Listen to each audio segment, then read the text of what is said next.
자, 그럼 이어서 저희는 A-4 세션으로 넘어가 보도록 하죠. 이번 세션의 주제는 HR의 트렌드 그리고 인사 담당자의 역할입니다. 요즘 코로나19 이후에 여러 가지 신조어들이 등장을 했는데요. 우리의 삶의 방식이 완전히 바뀌면서 이런 말이 있더라고요. 대퇴사 시대라는 신조어가 있습니다. 글쎄요, 이 퇴사라는 단어가 지금까지는 친숙한 단어는 아니었습니다만 요즘 세대는 그렇지가 않습니다. 더 나은 조건 또 더 나은 유연한 근무 환경을 위해서 떠나는 분들이 많으신데요. 창업과 또 스카우트 붐 역시 이직을 부추겨서 대퇴사 시대를 이끌고 있습니다. 자, 이번 세션에서는 국내외 HR 전문가분들 모시고 포스트 코로나 시대 HR이 직면하고 있는 과제에 대해서 함께 논의해 보도록 하겠습니다. 자, 발표는 리스베스 클로스 미국 월러미대 경영대학원 명예 교수님, 브랜놀스 하이어북 대표님, 권민석 레몬베이스 대표께서 준비해 주셨고요. 좌장으로는 정태희 리박스 컨설팅 대표께서 함께해 주시겠습니다. 단상에 나와 계신데요. 여러분 박수로 환영해 주시기 바랍니다. 네, 진행을 부탁드리겠습니다. 네, 안녕하세요. 2021년 글로벌 인재 포럼 청중 여러분, 대퇴사 시대, HR 트렌드와 인사 담당자의 역할이라는 주제로 오늘 세션이 시작하도록 하겠습니다. 저는 좌장을 맡은 리박스 컨설팅의 창립자이자 대표 정태희입니다. 저희 리박스 컨설팅은 미국, 중국, 홍콩, 싱가포르, 한국에 걸쳐서 20개 이상의 파트너와 협력사와 함께 지식과 경험을 나누고 연결하고 성장하면서 전문 글로벌 인사 전략 컨설팅을 리딩하고 있습니다. 지금까지 저는 400회가 넘는 강연과 60여 명의 CEO들의 코칭을 지금 진행하고 있는데요. 오늘 여러분과 이 자리를 함께하게 돼서, 그리고 정말로 세계적인 그와 함께 이 자리를 함께하게 돼서 큰 영광으로 생각합니다. 이 세션에서는 포스트 코로나 시대에 HR이 직면하고 있는 과제, 그리고 여러분이 잘 아시다시피 가장 지금 최고 핫한 OKR, 성과관리의 4.0을 맞이하는 이 시대에 HR 트렌드를 좀 논의하고자 합니다. 오늘 이 자리에 귀하신 분들이 연사로 참석해 주셨는데요. 글로벌 HR 구루이시기도 하죠. 제일 첫 번째 소개해 드리고 싶은 분은 웰레미대 경영대학원의 명예 교수이시기도 하고 리스베스 클라우스 박사이신데요. X세대와 MZ세대를 위한 교차 리더십을 강조하는 우리나라에 소개된 지그재그 HR의 저자이시기도 합니다. 학술지나 또 전문지에 글로벌 HR에 관한 한 100여 편의 논문을 또 실어주셨고, 주로 글로벌 인재와 또 해외 파견된 여러 인재들이 어떻게 하면 글로벌 조직에서 잘 성공할 수 있을지에 대해 많은 연구를 하신 분입니다. 클라우드 박사는 올해의 연구 에마라고 하는 큰 우리의 또 어워드인데요. 이 상을 받으셨고, 또 다양한 논문이나 저서를 통해서 조직 내 새로운 인사이트를 세계적인 인사 담당자들에게 매일매일 인사이트를 나누고 계십니다.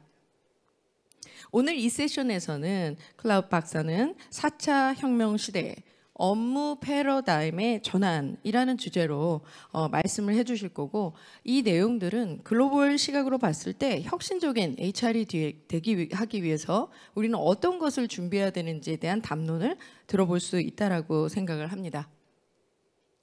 두 번째 제가 소개할 분은요, 성과관리 그리고 밸런스 스코어카드, 또 요즘 핫한 말씀드린 OKR에 대해서 가장 핫한 주제들인데 이 분야의 거장이시기도 하죠. 전 세계 OKR의 또 사스 시스템인 하이어북의 대표이시기도 한데요. 브렛 노우스 씨를 소개하려고 합니다. Measure What Matters라는 책과 The Balance Scorecard의 공동 저자이시기도 한데요. 브렛 대표님은 하버드 대학교에서 OKR에 대해 최다 강연을 하셨고요. 또 OKR을 통한 목표 관리, 성과 관리 체계를 잘 아시는 글로벌 최고의 전문가라고 생각을 합니다. 1982년부터 조직 전략 전문가로서 활동을 하시면서 세계적인 포춘 회사들을 많이 컨설팅을 하셨고, 약 3,000여 개의 프로젝트를 통해서 다양한 OKR의 실패와 성공 사례를 알고 계신다고 하겠습니다. 오늘 제가 요청드린 이 세션에서는 생생한 그의 경험을 통해서 오케아를 활용해서 대퇴사 시대에 정말 성공적인 조직을 만들기 위한 우리 HR의 역할은 무엇일지 함께 논의하겠습니다. 마지막으로 성과관리 방식의 혁신을 주도하고 있는 또 아주 귀한 분을 모셨는데요. 최신 많은 투자를 받고 정말로 스타트업, 창업에 또 여러 라이징 스타로 또 떠오르고 계신 별이시기도 하죠. 레몬베이스의 권민석 대표님을 소개합니다. 국내 전자책 1위 업체인 리디북스 공동 창업자이시기도 하셨는데요. 권민석 대표는 지속적으로 실시간 성과 관리를 할 수 있도록 돕는 사스 기반의 레몬베이스와 함께 제도 운영과 구성원, 코칭 노하우 등을 실질적으로 사업가로서 체험하고 그 페인 포인트를 사업의 아이템으로 실현시키신 분이십니다.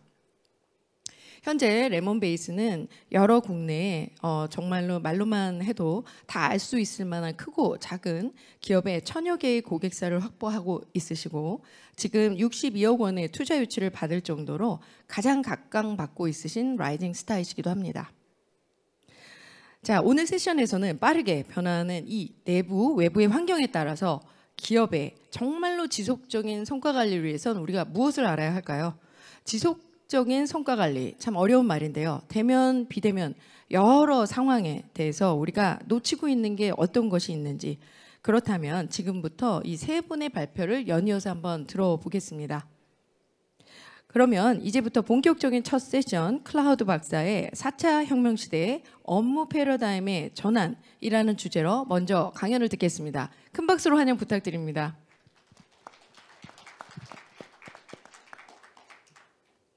Thank you. 네, 대단히 감사합니다. 저를 이렇게 글로벌 HR 포럼에 초청해 주셔서 감사합니다. 직접 한국을 방문할 수 있으면 좋겠지만 현재 팬데믹이 진행이 되고 있기 때문에 방문을 하기 어려웠습니다. 사실 팬데믹 때문에 HR 분야도 급격하게 변하고 있습니다. 내년에는 꼭 서울을 방문해서 함께 할 수 있게 되기를 기대합니다. 현재 우리는 일자리에서 혁명을 잠시만요. 화면 넘기겠습니다. There is a revolution in 현재 우리 일의 파라다임에 혁명이 일어나고 있습니다. 4차 산업혁명이라고 부르는 이런 변화는 사실 10년 동안 진행이 되었고 세 가지 요소가 있습니다. 인구학적인 변화, 기술, 그리고 글로벌화입니다. 우리는 더 오래 살기 때문에 더 오래 일을 해야 합니다. 그리고 인공지능과 정보 기술이 빠르게 발전하고 있는 세상에 살고 있습니다. 그리고 세계화와 관련해서 우리는 세계적으로 연결되어 있지만 여전히 우리의 행위는 지역 차원에서 이루어집니다. 이러한 상황에서 두 가지의 중요한 이벤트가 발생해서 4차 산업혁명이 가속화되고 있습니다. 하나는 팬데믹이고 다른 하나는 앞선 연사분께서 말씀해 주신 대로 기후변화입니다. 이 두 가지 사건으로 인해서 전 세계의 일자리의 모습 그리고 근로자들의 모습이 바뀌고 있습니다. 이러한 상황에서 인재관리의 양상은 어떻게 바뀌고 있을까요? 지난 몇 년 동안 우리가 변화를 경험하고 있고 특히 팬데믹으로 인해서 가속화되고 있습니다. 저는 학자로서 다양한 경향을 2020년 3월부터 지켜보았습니다. 락다운이 시작이 되면서 우리가 정말 많은 변화를 경험하고 있다는 것을 알 수 있었습니다. 첫 번째로는 분산형 일이 이루어지고 있고 원격 근무가 이루어지고 있다는 점입니다. 따라서 팀이 서로 분산되어 있는 상황에서 효과적으로 일을 할 수 있어야 합니다. 그리고 두 번째로는 사회 안전망을 제공하는 것이 점점 더 중요해지게 되었습니다. 왜냐하면 직원들은 안전한 환경에서 일을 할 수 있어야 하고 뿐만 아니라 직원들이 필요로 하는 많은 다양한 부문을 케어해 주어야 합니다. 정신건강의 문제, 채용의 문제, 커리어 경로의 문제, 그리고 재정적인 문제까지 돌보아 줘야 합니다. 그리고 앞서 모두 발언에서 말씀해 주신 바대로 특히 미국 같은 경우에는 대퇴사 시대를 목격하고 있습니다. 직원들이 기꺼이 사표를 던지는 것인데요. 팬데믹이 발생하면서 많은 사람들이 자신들의 삶의 가치 그리고 일의 가치를 돌아보게 되었습니다. 이 대퇴사 현상은 전 세계적인 것 같습니다. 전 세계적으로 인력의 또 직원의 40%가 이직을 고려 중이라고 합니다. 이제 다시 대면 근무로 돌아가는 상황에서 공급망 문제의 경험을 하고 있는데 제품과 서비스의 공급망 문제가 있는 것뿐만 아니라 인력 공급에 문제가 발생하고 있습니다. 현재 인력 부족 그리고 구인의 난이 발생하고 있죠. 그리고 게다가 인재를 유치하고 보유하는 것도 쉽지 않습니다. 이런 과정에서 우리는 직원의 가치 또 직원의 관여에 대해서 생각해 보아야 하고 이들의 기대가 무엇인지 살펴보아야 합니다. 그리고 지속적으로 인재들의 기대 수준을 이해하는 것이 중요합니다. 뿐만 아니라 지속적인 향상교육, 재교육 그리고 커리어 계획이 필요합니다. 그리고 인적 자원을 관리한다는 차원에서 인재 개발을 지속적으로 향상시켜야 합니다. 다음으로 민첩함이 필요합니다. 기업들은 좀 더 민첩하게 움직이면서 더 민첩한 방식으로 HR 관리를 해야 하겠죠. 과거에 기업들은 자원을 최적화하는 것에 집중했습니다. 그리고 효과적이고 또 날씬한 조직을 만드는 것에 집중을 했습니다만 이제는 좀 더 유연한 조직을 만들고 민첩한 조직을 만들기 위해 노력하고 있습니다. 그래야만 지속 가능한 사업을 할 수 있고 또한 회복력을 갖출 수 있기 때문입니다. 그래서 HR도 이런 부분을 도입해야 합니다. 사회적 평등이 또한 중요한 가치가 되었습니다. 이 사회에서도 사회적 평등이 중요한 이슈가 되었기 때문에 포용성과 다양성을 기업 차원에서 또 HR 차원에서 적용해야 합니다.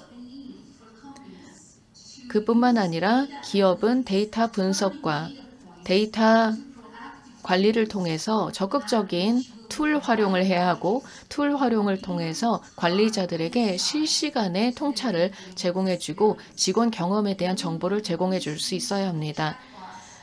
챗봇을 이용해서 티어 1 직원 또 HR 관련된 질문을 할 수 있을 것이고 또한 직원 어플 사용을 해서 자신들의 성과를 관리할 수 있도록 도와주고 또 새로운 플랫폼을 만들어서 학습과 개발을 할 수 있도록 도와주는 것이 필요하죠. 이러한 HR 동향과 HR 도전 과제를 살펴보면 훌륭한 리더와 훌륭한 관리자들이 필요하다는 점을 알 수 있습니다. 분산화된 직원들을 잘 관리하고 그리고 불확실 상황에서 바람직한 결정을 내리고 또 직원들과 공감하며 함께 갈 수 있는 지도자들이 필요합니다. 우리는 포스트 팬데믹 뉴 노멀을 기대하고 있는데요. 이러한 상황에서 HR 차원의 성찰이 필요합니다.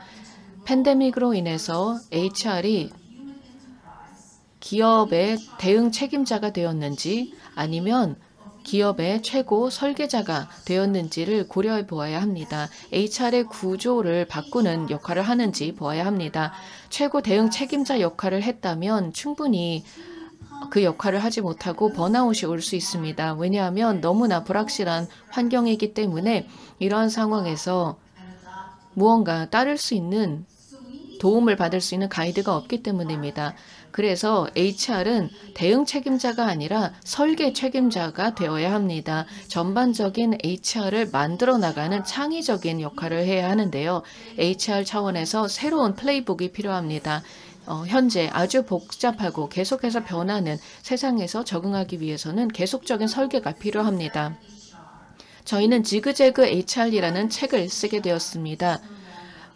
왜냐하면 최고의 HR은 더 이상 HR이 아니라는 결론에 도달했기 때문입니다. 이제는 HR이 다시 바뀌어야 합니다. 완전히 새로 태어나야 합니다. 그런데 기업 차원에서는 쉽지 않습니다. 왜냐하면 전통적인 기업들은 레거시 시스템들이 있기 때문이죠. HR도 고전적인 방법들이 여전히 존재합니다. 하지만 HR은 교차 리더십으로서 지그재그 방식으로 나아가야 합니다. 그래야만 다양한 방식의 전략을 세우고 또 툴과 문화를 활용할 수 있기 때문입니다. 그렇다면 지그재그 HR이 무엇일까요?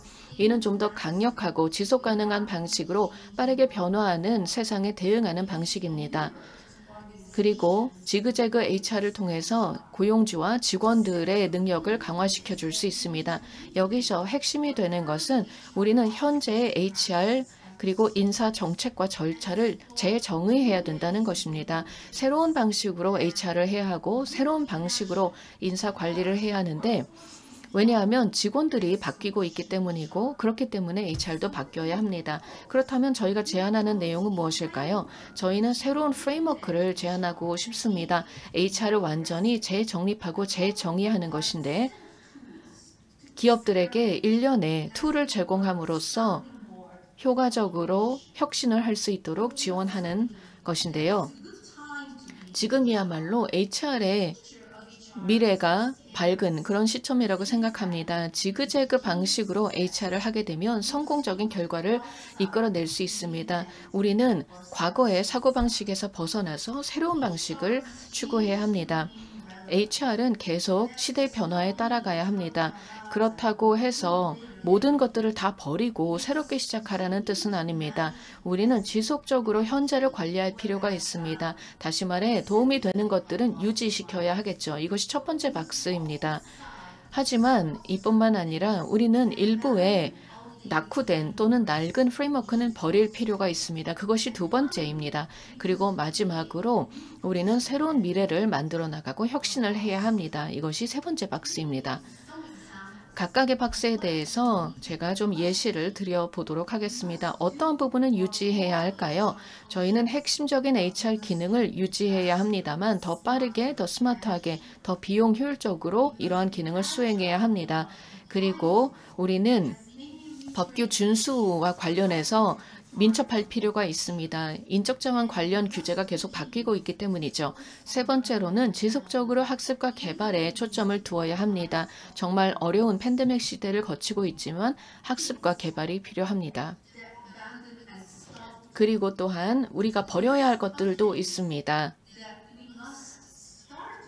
우리가 지속적으로 해야 할 일들이 많은데 그렇다고 해서 새로운 시작을 할 수 없다는 뜻이 아닙니다. HR은 새로운 아키텍처를 만들어가고 새로운 구조를 만들어 갈 수 있습니다. 여기에는 핵심적인 성공 요인들이 있는데요. 유연해야 하고 민첩해야 하고 새로운 구조는 원칙 기반이어야 하고 그리고 맞춤화가 가능해야 하고 불확실성에 대응할 수 있어야 하고 데이터 애널리틱스에 기반하고 기술을 활용할 수 있어야 합니다. 또한 디자인 사고방식을 적용하고 그리고 커리어 사다리가 아니라 커리어 격자 방식을 도입해야 하며 또한 업스킬링과 리스킬링을 통해 직원들을 개발시켜야 하며 관여를 해야 합니다. 저희의 지그재그 HR 책을 보면 여러분들에게 명확한 로드맵을 제시하고 있습니다. 그리고 10가지 단계로 구성이 되어 있는데 각 단계에 따라서 전통적인 HR에서 좀 더 진보적인 HR로 갈 수 있는 방법을 제시합니다. 또한 저희는 새로운 툴키트를 제시하는데요. 다시 말해 여러분의 기업에 HR을 리부팅할 수 있는 방법을 제시하고 있습니다. HR 지식과 관련하여 HR 담당자들은 민첩한 경영, 디자인 사고, 그리고 행동 경영학과 사람 분석, 그리고 HR을 도입해야 합니다. 또 마지막 툴키트는 OKR을 당연히 이야기하고 있습니다. 기업의, 즉 조직의 목표를 개인의 목표와 일치시키는 것인데요. 그 다음 세션에서 전 세계에서 가장 유명한 OKR 전문가 중에 하나인 브렛 놀스 대표님께서 발표를 하실 예정입니다.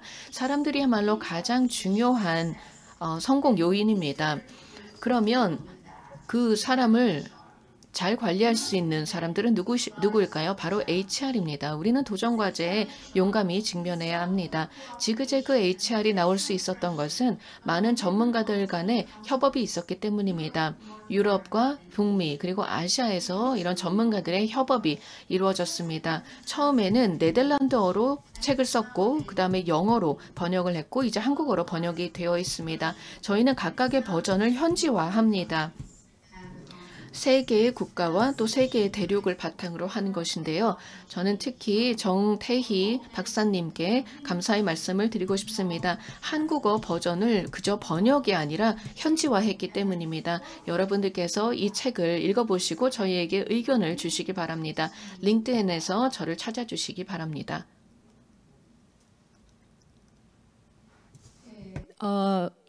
클라우드 박사님의 직색 HR에 대해서 들었습니다. 사실 rethink, retool, reboot의 의미는 사실 우리가 가지고 있는 역량, 우리 자신, 우리 조직을 부인하지 말아야지만이 시작이 될 것 같습니다.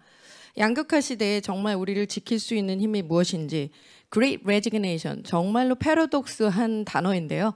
어떻게 이 훌륭한 태사가 일어날 수 있는지, 일에 대한 의미와 또 리더와 HR이 정말로 어썸하지 않으면 안 되는 이 시국에 여러분들은 아마 많은 지금 생각이 있으실 겁니다. 지금 실시간으로 Q&A를 받고 있으니까요. 이따가 오늘 클라우드 박사님의 내용에 대해서 질문이나 또는 반론이나 또는 여러 가지 첨언이 있으시면은 계속 진행해 주시기 바랍니다. 자, 그러면 이어서 우리가 기대하고 있는 또 두 번째 스피커를 모시겠습니다. 성공적인 조직을 만들기 위한 HR의 역할은 무엇일까요? 브랜 노우 씨 발표 부탁드립니다. I suppose that's 네, 제가 이제 발표를 드리면 될 것 같습니다. 네, 클리커가 여기 있네요. 감사합니다. 네, 감사합니다. 청중분들 중에 손을 한번 들어봐 주시기 바랍니다. 여러분들 중에 앞서 리즈님께서 말씀해 주신 그런 불편함들을 느끼고 계신 분들, 네, 많은 분들께서 그런 불편함을 느끼고 있으시리라 생각을 합니다. 사실 우리가 어떻게 하면 인적 자원을 도울 수 있는지, 즉 조직 안에 있는 사람들의 성과를 어떻게 하면 높일 수 있을지를 늘 고민해 왔습니다. 우리는 리더로서 기업의 전략을 가지고 직원들을 통해 실현해내야 하는데 쉽게 들릴 수 있지만 어렵습니다. 앞서 클로스 박사님께서 이와 관련된 말씀을 해주셨는데요. 저도 말씀을 드리자면 북미 지역의 트렌드로서 유럽에서도 발생하고 있고 아시아도 이제 시작되고 있는데 여러분들이 HR로서의 역할을 갖고 있는데 기업이 갖고 있는 전략, 예를 들어서 여기에 보시면 보통 우리가 이런 그림으로 전략을 표현을 하죠. 이러한 전략을 바탕으로 일상적으로 이 전략을 어떻게 일에 녹아 들어가게 하느냐를 생각해 보는 것이 우리의 일입니다. 예를 들어서 어떤 제품을 판매하는 회사인데 기존 고객에게 더 많은 제품을 판매하자라는 전략을 갖고 있습니다. 그런데 어떤 직원은 신규 고객에게 판매를 하고 있는 사람이라면 혹은 신제품을 만들고 있는 직원들이 있다면 결국은 전략이 혼재하게 됩니다. 따라서 HR의 역할은 우리가 갖고 있는 전략을 인적 자원이 직접 하는 것으로 전환을 시켜야 합니다. HR이 할 수 있는 것은 세 가지가 있다고 생각합니다. 앞서 클로스 박사님께서 말씀해 주신 것과 유사한데요. 첫 번째는 우선 전략을 행동으로 해석해낼 수 있어야 합니다. 마이클 포터 박사는 이렇게 이야기를 합니다. 전략은 뭘 하지 말자라는 것이지 뭘 하자는 것은 아니다 라고 이야기를 합니다. 그래서 결국은 직원들에게 무엇을 하지 말고 무엇을 해야 하는지를 알려주어야 합니다. 두 번째로는 사람들에게 적절한 재원을 제공을 해야 하는데 이것이 훈련일 수도 있고 혹은 더 많은 직원일 수도 있고 더 많은 보상일 수도 있습니다. 결국은 우리는 우리 조직에 있는 사람들이 충분한 재원을 제공받도록 하는 역할을 해야 합니다. 그리고 이것이 쌍방향으로 이루어져야 합니다. 리더들의 입장에서는 우리 직원들이 계속해서 발전을 하고 있는지를 확인하고 싶어 하기 때문에 이것에 대한 보고를 해야 합니다. HR 같은 경우에는 어떻게 보면 가장 중요한 역할을 해서 전략이 행동이 되도록 하는 역할을 하고 있습니다. 이것은 새로운 도전 과제가 아니고 여러분들께서 이미 MBO 같은 것을 해보셨으리라고 생각합니다. 혹은 밸런스 스코어 카드를 사용해 보실 수도 있겠죠. 혹은 OGSM 같은 여러 기법들이 나와 있습니다. 이런 기법들은 결국은 전략을 행동으로 옮기게 해주는 기법들입니다. 오늘 제가 말씀을 드리고 싶은 것은 OKR입니다. 이것은 목표와 성과 지표의 약자입니다. 그래서 전략, 재원, 방향, 진보를 모두 포괄하기 위해서 전반적으로 조직의 목표를 설명할 수 있어야 합니다. 목표는 결과 중심입니다. 우리가 결국은 무엇을 달성하고자 하느냐가 목표입니다. 이 목표를 파악하게 되면 그 다음으로는 핵심 결과를 파악하게 됩니다. 그래서 내가 이 목표를 향해 가면서 덜 해야 하는 것, 더 해야 하는 것이 무엇인지를 보게 되는 것이죠. 결국은 이 핵심 결과라는 것은 KPI입니다. 회사마다 수백 개, 수천 개의 KPI가 있죠. 제 자동차를 생각해 보면 자동차는 어마어마한 데이터를 수집합니다. 매분 5,000개의 데이터 포인트를 수집하게 됩니다. 여러 KPI 중에 3가지가 중요하다라고 결정을 했다고 생각을 해봅시다. 예를 들어서 운전자 입장에서는 주유를 해야 하는지, RPM은 어떻게 되는지, 또 지금 시속 몇 킬로로 가고 있는지 보는 것이 운전자로서 제일 중요하게 생각합니다. KPI를 조직에서 봤을 때도 마찬가지입니다. 이 핵심적인 가장 중요한 KPI는 무엇일까를 파악해야 합니다. 이 핵심적인 결과물들을 생각해 봤을 때, 예를 들어서 예전에 우리가 코로나 전에 출근해서 복도에서 사람들을 만나고 이야기하곤 했던 좋은 시절을 기억해 보십시오. 누군가를 만났을 때 우리가 요새 잘하고 있어요 라고 이야기하기 위해서 2-3가지만 이야기한다면 어떤 것을 말씀하시겠습니까?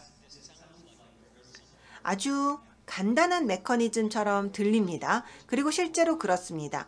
어떤 기관을 가보던 목표가 있고 핵심 결과가 있습니다. 그런데 이것을 단순화해서 컴퓨터 없이 그냥 머리로 생각하면서 종이에 적어낼 수 있어야 할 정도로 간단해야 합니다.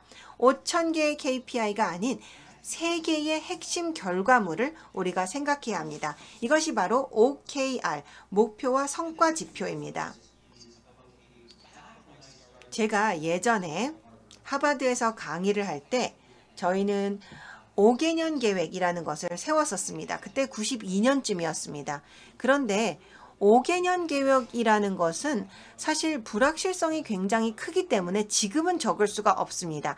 예전에 5년 동안 이루어졌던 일이 요즘은 1년밖에 안 걸리기 때문입니다. 5개년 계획이 1개년 계획이 되었고 1년 계획은 이제 분기 계획이 되었습니다. 이제는 분기별로 전략을 업그레이드 해야만 경쟁에서 살아남을 수가 있습니다.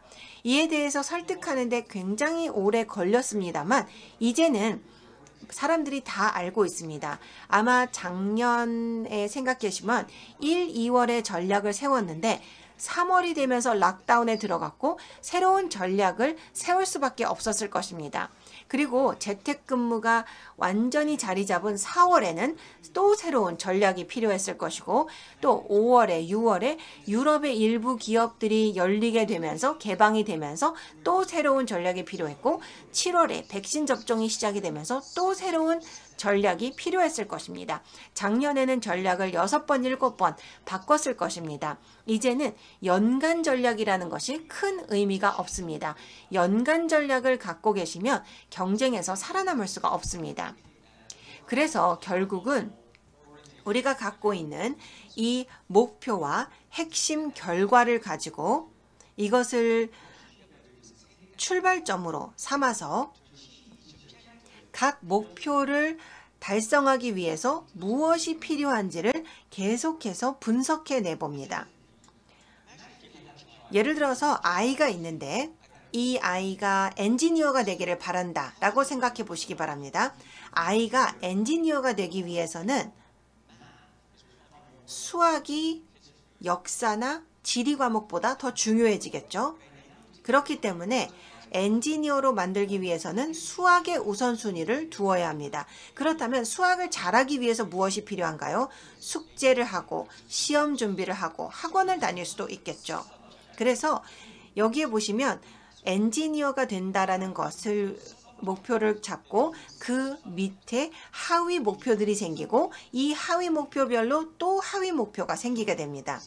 결국 기업의 시나리오에서는 기업의 목표가 있고 이것을 부서별로까지 내려갈 수 있어야 합니다. 그리고 부서별 목표가 팀 목표가 생기게 되고 팀 목표로 기준으로 개별 목표가 생길 수가 있게 됩니다. 가장 오른쪽에 보시면 세 가지 목표가 개개인을 위해 설정이 되었습니다. 이 개인은 내가 해야 하는 세 가지를 알게 됩니다. 이것은 굉장히 중요합니다. 이것은 단순히 직무에 대한 설명이 아닙니다. 이러이러한 것을 하십시오라는 설명이 아닙니다. 이러이러한 결과를 내야 한다라는 목표 설명입니다. 본 세션을 통해서 제가 갖고 있는 목표는 OKR에 대해서 여러분들께 가르치기 위한 것입니다. 저는 이 위에서 강의를 하고 있고 왔다 갔다 하면서 강의를 하고 있습니다. 그런데 다른 분께서 강의를 한다면 예를 들어 앉아서 강의를 하실 수도 있겠죠. 저는 파워포인트 슬라이드를 사용했습니다. 그렇지만 다른 분께서는 예를 들어 판서를 하면서 가르칠 수도 있겠죠. 리더로서 저는 개개인이 어떻게 하는지보다는 결과에 관심을 갖게 되는 것입니다. 제 기법으로 여러분들이 더 잘 배운다면 좋죠. 그렇지만 여러분의 기법이 또 다른 사람을 가르칠 수 있다면 그것도 좋습니다. 이렇게 하십시오라고 설명하는 것이 아니고 이러이러한 목표를 달성하십시오라고 설명하는 것입니다. 그와 같은 목표를 달성하는 데는 여러 기법과 창의적인 생각을 해볼 수가 있습니다. 온라인 게임을 할 때는 제약은 있지만 딱 똑같이 해야 하는 방법은 없습니다. 사람들마다 다르게 게임을 합니다. 지금 현재 기업도 마찬가지입니다. 대부분 기업에서 일하는 사람들은 학위가 한두 개쯤은 다 있습니다. 이런 사람들에게 구체적으로 일을 이렇게 하십시오라고 이야기할 필요가 없습니다. 이런 결과를 내주십시오라고 이야기하는 것입니다.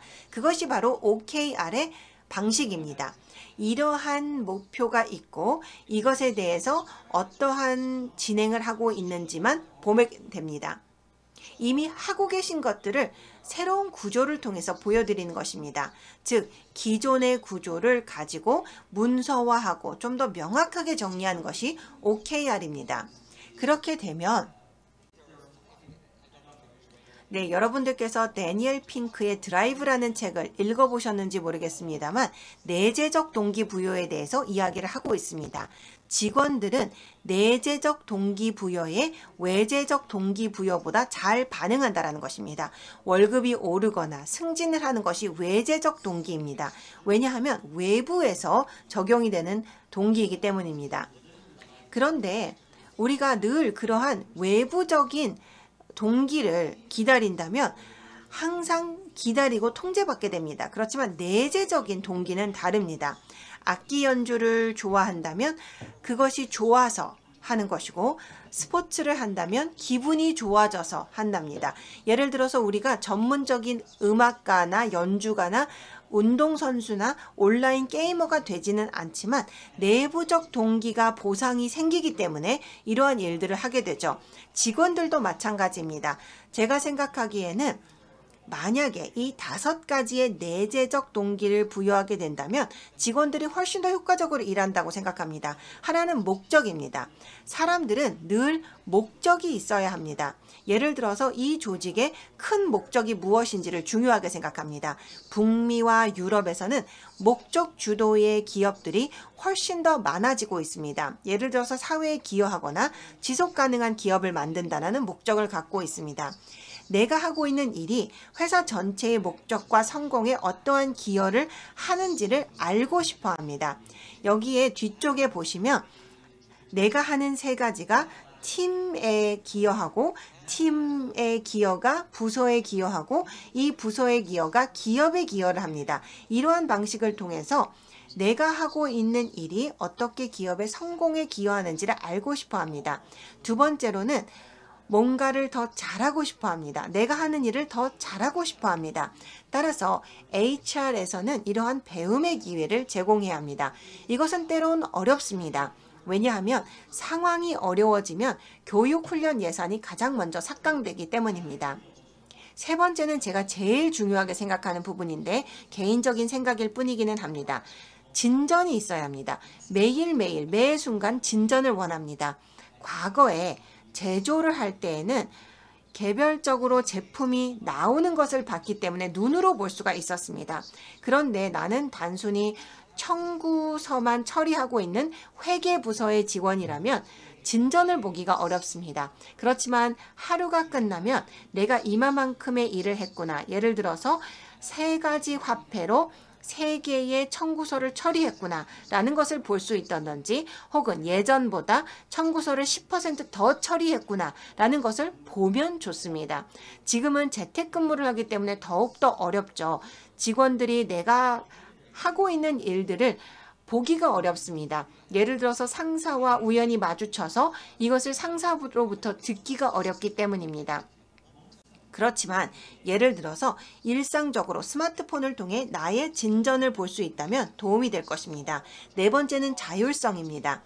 내가 해야 하는 일들을 내 역량을 가지고 내 능력을 가지고 해결해야 합니다. 온라인 게임을 할 때 이 단계를 깨기 위해서는 이러한 것들을 하십시오라고 누군가 가르쳐 주는 것이 아니고 여러 가지 방법을 시도해 보다가 그 단계를 깨게 됩니다.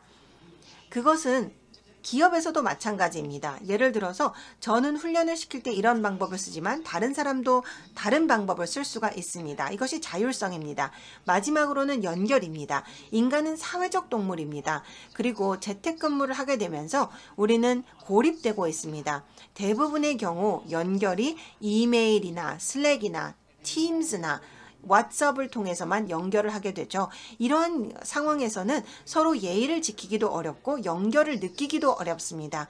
그래서 우리가 재택근무를 하더라도 사회적 동물로서 작용할 수 있어야 합니다. 그리고 일에 대해서 이야기할 수 있는 맥락이 있어야 합니다. 예를 들어서 프로 운동팀을 생각해 보면 운동을 하면서 경기에 참여하면서 선수들이 계속 서로 이야기를 하고 소통하는 모습을 볼 수가 있습니다. 사실 지금 현재의 사무실을 보면 사람들이 소통하지 않고 자신의 책상에만 앉아 있고 뭔가 문제가 있을 때만 상사와 조용히 이야기를 나눕니다. 제 발음은 캐나다식 발음인 것을 알아차리신 분들도 계실 텐데요. 그래서 하키에 대해서 말씀을 드리고 싶습니다. 하키 같은 경우에는 수비 선수가 있고 공격 선수가 있고 골리가 있습니다. 그런데 예를 들어서 제가 공격수더라도 수비수가 무엇을 하는지 알아야 합니다. 왜냐하면 수비수가 자기 일을 잘 못한다면 제가 뒤쪽으로 스케이트를 타고 가서 같이 수비를 해야 합니다. 수비가 잘하고 있으면 제가 좀 더 공격적으로 공격할 수가 있게 됩니다. 그래서 우리의 전반적인 목표를 잘 알아야 합니다. HR이라도 기술에서 무엇을 하는지 또 행정은 무엇을 하는지 법무를 무엇을 하는지 이런 것들을 알아야만 내 일을 더 잘할 수가 있게 됩니다. OKR의 구조는 굉장히 간단합니다. 여기에 보시면 고객 지원과 관련된 구조입니다. 여기에 보시면 동사, 명사, 핵심 결과, 목표, 날짜가 있습니다. 예를 들어서 휴대전화가 고장나면 콜센터에 전화를 하시겠죠. 그러면 고객지원센터에서 전화를 받게 됩니다. 고객지원센터의 목표는 전화를 빨리 끊는 것이 아니고 생산성을 높이는 것입니다.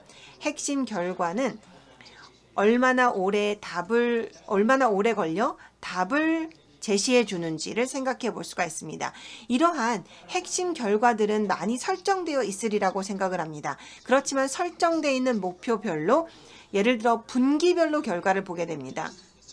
예를 들어서 목표가 지원 시간을 절반으로 줄이겠다라고 생각을 하게 된다면 이 절반으로 줄이기 위해서는 교육 훈련을 제공을 해야 하기 때문에 HR의 지원이 필요하고 또 전화 시스템을 더 업그레이드를 해서 자동으로 전화를 한 사람이 어떤 제품을 사용하고 있는지 알 수 있도록 IT 업그레이드가 필요할 수가 있습니다. HR이 훈련을 제공하고 IT에서 업그레이드를 제공함으로써 목표인 시간을 절반으로 줄인다라는 것을 달성할 수가 있게 됩니다. 우리가 하는 일은 혼자 하는 일이 아닙니다. 우리는 다른 팀과 협력을 해서 목표를 같이 달성해야 할 것입니다.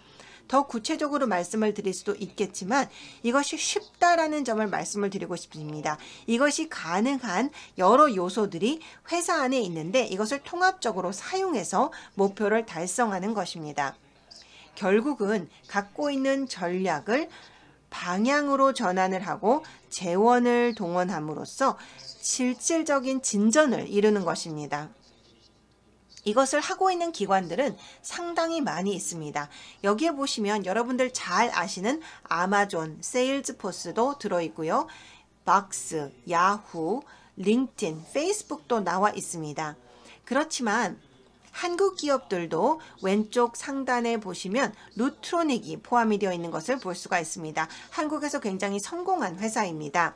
1년 전에 저희가 같이 협력을 시작을 했을 때 그때 당시에 8천만 정도의 매출이 올랐는데 이제는 1억 이상의 매출을 올리고 있습니다. 1억 달러입니다. 그래서 팀으로서 문제 해결을 함으로써 많은 진전이 있었던 회사입니다. 질의응답 시간이 차후에 있는 것으로 알고 있습니다. 그렇지만 제가 발표드린 것은 클로스 박사님이 말씀하신 것을 어떻게 조직에 녹아 들어가게 할 것인지에 대해서 말씀을 드렸습니다. 감사합니다. 정말 감사합니다. 이 대퇴사 시대에 1년에 6번, 7번 전략을 바꿔야 되는 이런 상황에 HR은 무엇을 어떻게 해야 할까요? 라는 어떠한 난제 속에 사실 눈앞에 보여야 마음이 안정되는 리더들과 우리 HR들은 무엇을 어떻게 해야 할까라는 이야기를 우리가 나눴습니다. 브렛 박사님이 말씀하신 것처럼 목적이 이끄는 직업, 그리고 전문가가 되기 위한 열정, 그리고 어제보다 더 나은 나를 위한 프로그레스를 눈앞에 보면서 오너십과 또 다른 사람과의 협업을 통한 연결이 중요하다는 이야기를 하셨습니다. 그런 가운데 우리가 OKR의 문화, 정신, 도구로만 볼 것이 아니라 한번 깊이 한번 생각해 봐야 할 담론이라고 생각을 합니다. 자, 연이어서 권민석 대표님의 지속적인 성과 관리의 첫걸음을 위한 4가지 제안을 우선 들어보고 여러분 중간중간에 질문을 좀 온라인으로 해주시면 제가 답변을 드릴 수 있는 기회를 드리겠습니다. 감사합니다.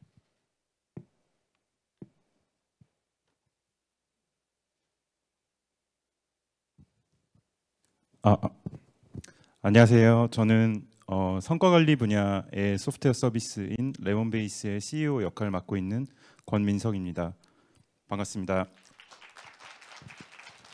네, 제가 이렇게 큰 자리에서는 발표를 한 경험이 별로 없어서요. 좀 버벅거려도 좀 양해를 부탁드리겠습니다. 대퇴사라는 주제에 대해서 말씀을 드리게 됐는데요.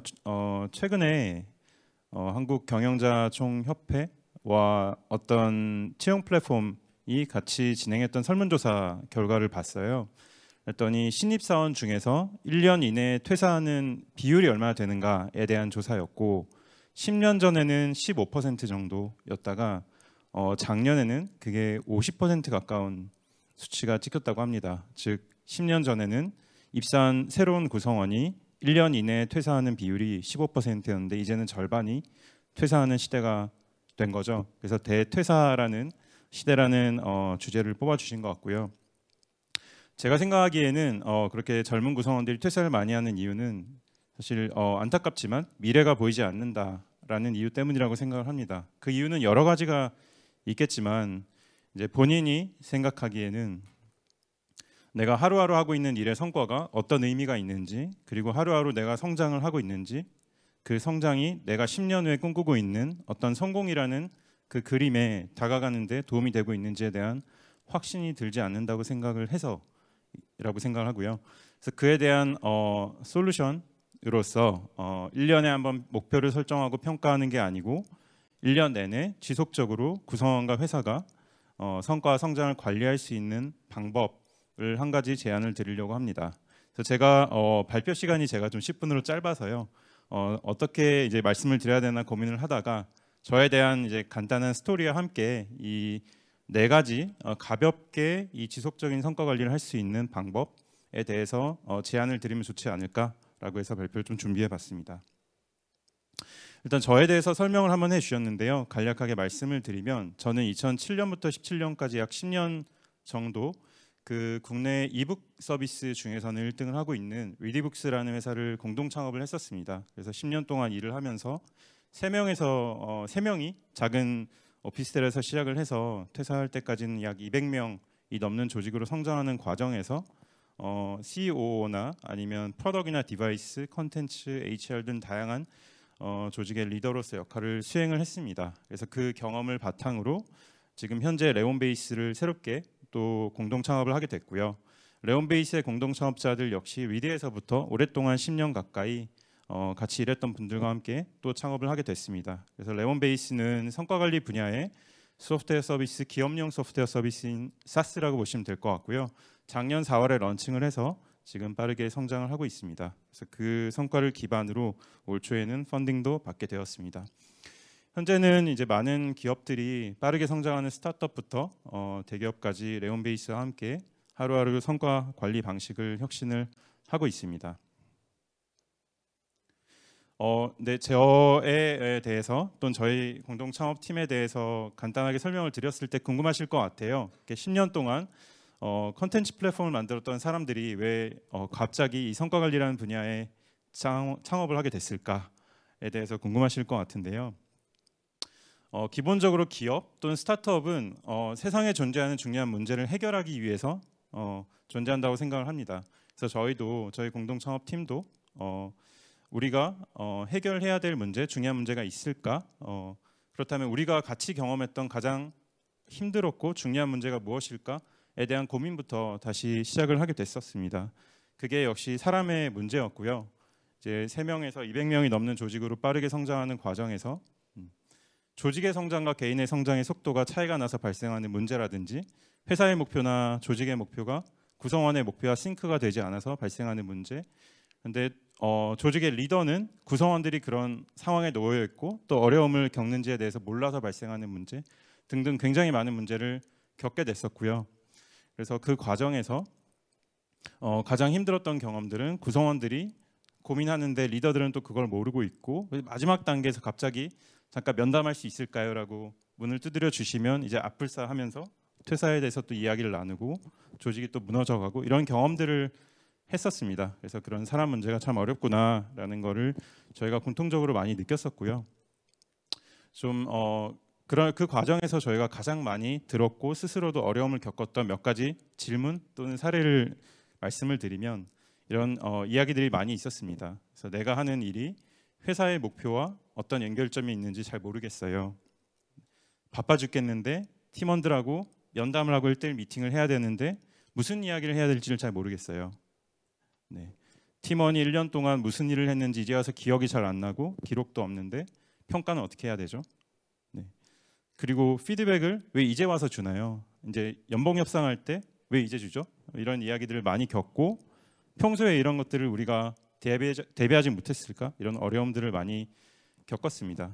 그래서 조직이, 회사가, 구성원이 건강한 성장을 하기 위해서는 결국은 구성원들이 지속적으로 건강하게 성장하는 것이 매우 중요하고 이거는 1년에 한 번 하향으로 평가를 하고 목표를 세우고 그걸 얼마나 잘 수행해서 그거에 대한 평가 보상을 결정하는 이런 게 아니고 1년 내내 구성원 스스로 또는 조직이 성과와 성장을 잘 관리하는 것이 중요하다라는 결론을 갖게 됐습니다. 여기까지는 저희의 어떤 직관 경험을 바탕으로 이런 결론을 내게 됐었는데요. 분명히 다른 회사들도 같은 문제가 있을 것 같다라는 생각이 있어서 서비스를 준비하는 과정에서 굉장히 많은 인터뷰와 설문조사를 했었습니다. 그래서 약 1년 한 2, 3개월 정도의 준비 기간 동안에 인터뷰를 했었고 저희는 모두가 겪고 있는 큰 문제라는 확신을 좀 갖게 됐습니다. 네, 근데 사실 성과 관리라는 거는 굉장히 어려운 문제라고 생각을 하고 있고요. 왜냐하면 이거는 인사 어떤 제도, 설계의 문제가 아니고 목표를 설정하고 관리하고 회고하고 또 구성원과 회사와 관계를 맺는 이런 경영의 문제이기 때문입니다. 하지만 가볍게 1년에 한 번 무엇을 하는 게 아니고 1년 내내 지속적으로 성장과 성과를 관리할 수 있는 4가지 간략한 방법을 좀 제안드리고자 합니다. 4가지 키워드를 좀 기억을 해주시면 좋을 것 같아요. 첫 번째는 목표, 두 번째는 1대1 미팅, 세 번째는 리뷰, 네 번째는 피드백입니다. 하나씩 간단히 말씀드리면 첫 번째는 목표입니다.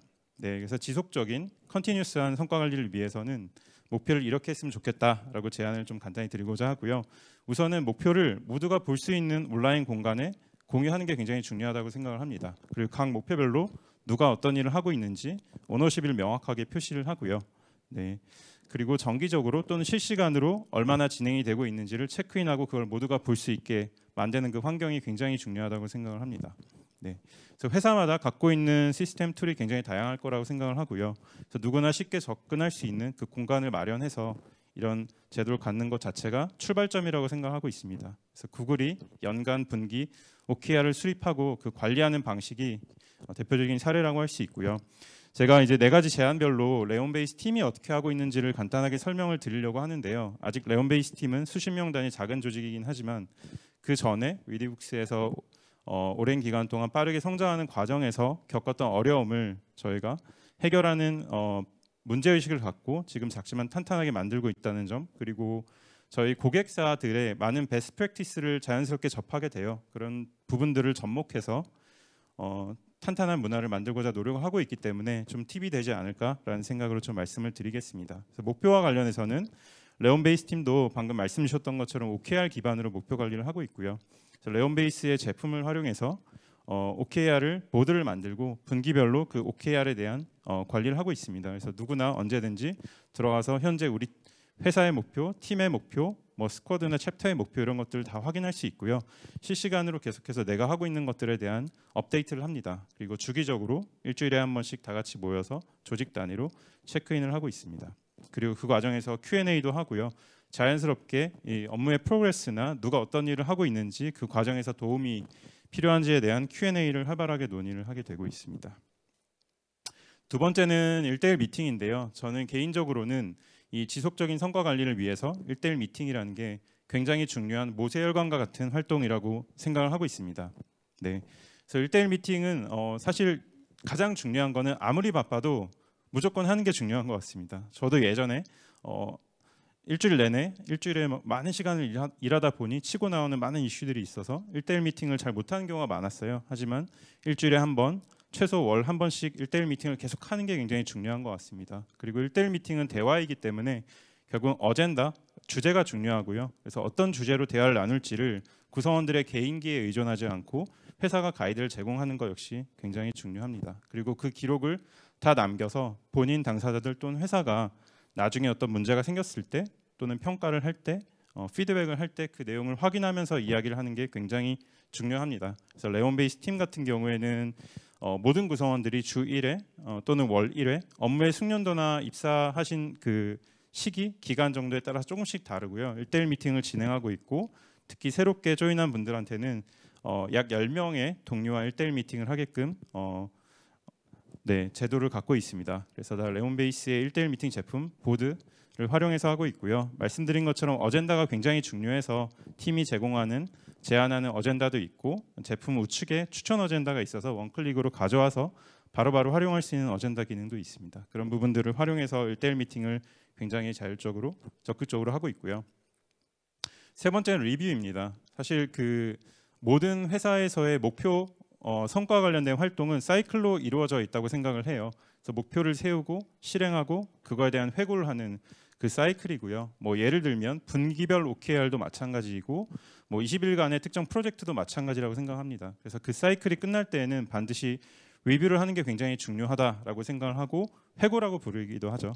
그리고 그 기록들이 굉장히 많이 쌓여서 1년에 한 번 연간이나 반기 평가를 할 때에는 그 기록들을 보면서 평가를 하는 게 역시 평가의 공정성이나 객관성에 있어서 굉장히 중요하다고 생각합니다.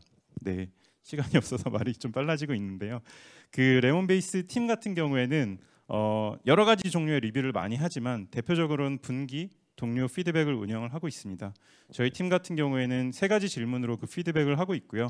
넷플릭스가 하는 것으로 유명해진 그 스탑 스타트 컨티뉴라는 3가지 질문으로 내 동료가 무언가를 이제 그만했으면 좋겠다, 뭔가를 시작했으면 좋겠다, 이건 참 잘하기 때문에 계속했으면 좋겠다라는 단순한 질문에 대한 주관식 피드백을 주고받고 있고요. 내가 누구한테 피드백을 받고 싶은지, 내가 누구에게 피드백을 주고 싶은지를 5명을 선정해서 주고받는 활동을 하고 있고, 저도 그 동료 중에 한 명으로서 저희 크루들에게 굉장히 많은 피드백을 받고 정말 많은 성장을 하고 있습니다.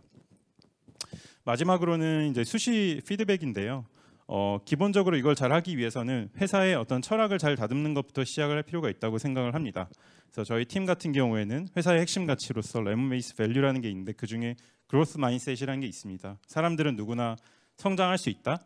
바뀌지 않는다가 아닌 성장할 수 있다라는 기본 철학을 좀 갖고 있고요. 그리고 이걸 잘하기 위해서는 어느 정도 가이드는 필요합니다. 사실 단순한 가이드만 있어도 되고요. 주는 사람에게 올바른 형식으로 줄 수 있도록 간단한 가이드, 또 받는 사람이 이걸 잘 받아들일 수 있도록 가이드, 이런 것들이 필요합니다. 네, 그리고 공개적인 칭찬이라면 공개적으로 할 수 있는 온라인 공간 또 역시 필요하고요. 그래서 레온 베이스 팀 같은 경우에는 네, 그 칭찬을 공개적인 채널로 할 수 있도록 레온 베이스와 슬랙을 이용해서 적극적으로 구성원들이 올리고 있고요. 피드백은 즉시 또는 1대1 미팅을 통해서 바로 주려고 합니다. 그리고 형식도 굉장히 중요하다고 생각을 하는데 SBI라는 형식을 권장을 하고 있습니다. 시츄에이션, 어떤 상황에서 비헤이비어, 어떤 행동을 했는데 그게 어떤 임팩트가 있었어라는 형식에 맞춰서 가급적인 피드백을 주시는 게 좋다라고, 이런 형태로 적극적으로 진행을 하고 있습니다. 이 4가지가 아마 지속적으로 1년 내내 성과 관리를 하는 데 있어서는 도움이 되실 거라고 저희는 생각을 하고 있고요. 그리고 이 지속적인 성과 관리를 위해서는 도구와 지식이 둘 다 굉장히 중요한 것 같아요. 회사 입장에서도 리더 입장에서도 구성원 입장에서도 많은 지식이 사실 필요합니다. 사례도 알아야 된다고 생각을 하고요. 그래서 많은 공부를 할 수 있지만 그 레온 베이스 캠프라는 공간이 있어요. 그래서 이 사이트에 들어오면 누구나 무료로 방금 말씀드렸던 내용에 대한 다양한 지식이나 사례 같은 걸 볼 수 있어서요. 꼭 한번 들어와서 읽어봐 주시면 좋을 것 같습니다. 네, 이상으로 발표를 마치겠습니다. 감사합니다.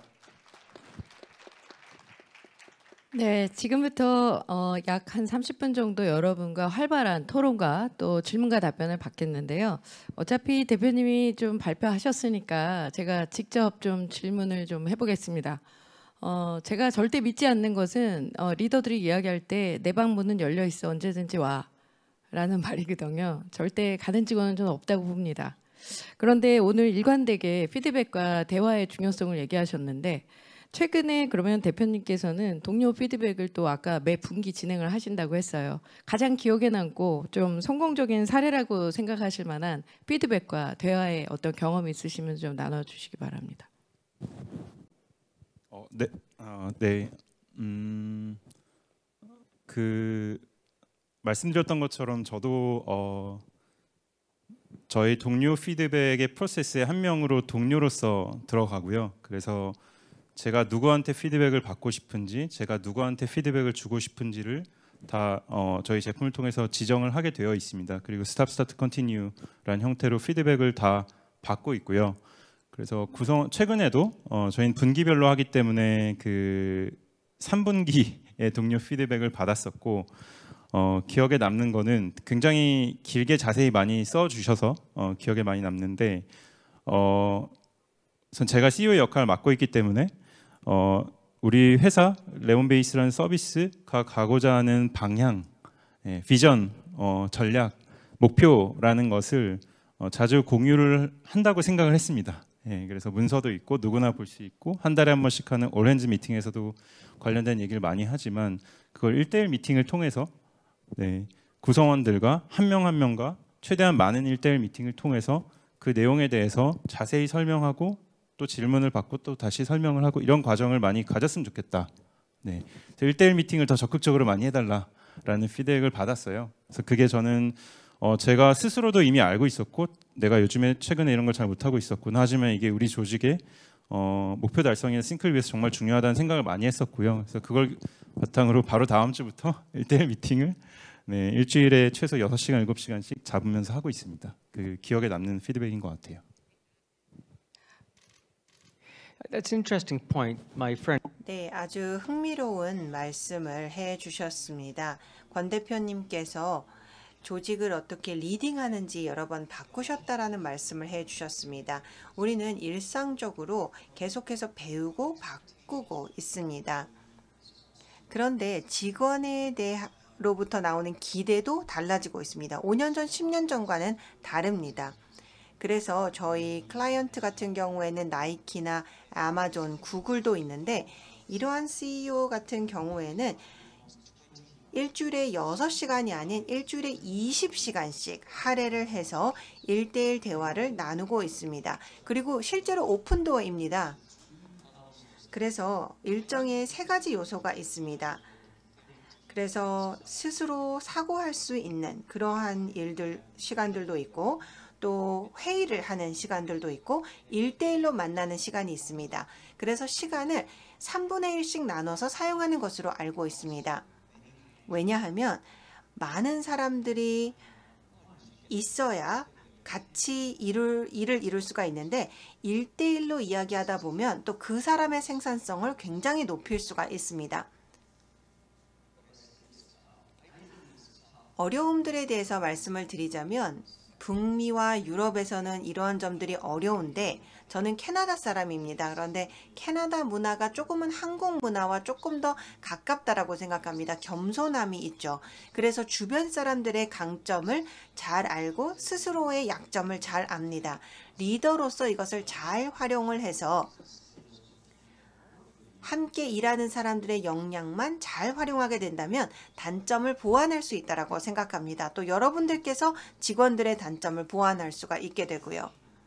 따라서 이러한 주변 사람들의 활용이 굉장히 중요하다고 생각합니다. 40명 정도의 직원을 지금 매니지하고 계실 텐데요. 권 대표님이 일주일에 6시간 정도를 직원과 1대1을 가지신다 그래서 제가 감동입니다라고 얘기하려고 그랬더니 브레시는 웬만한 성공한 CEO들은 일주일에 20시간 이상 1대1을 한다고 하니 정말 우리가 문화를 이야기하기 전에 CEO와 또 최고 경영진의 마인드셋의 변화도 필요한 것을 제가 느꼈습니다. 이어서 청중들께서 질문을 하셨습니다. 권민석 대표님께 질문을 했는데요.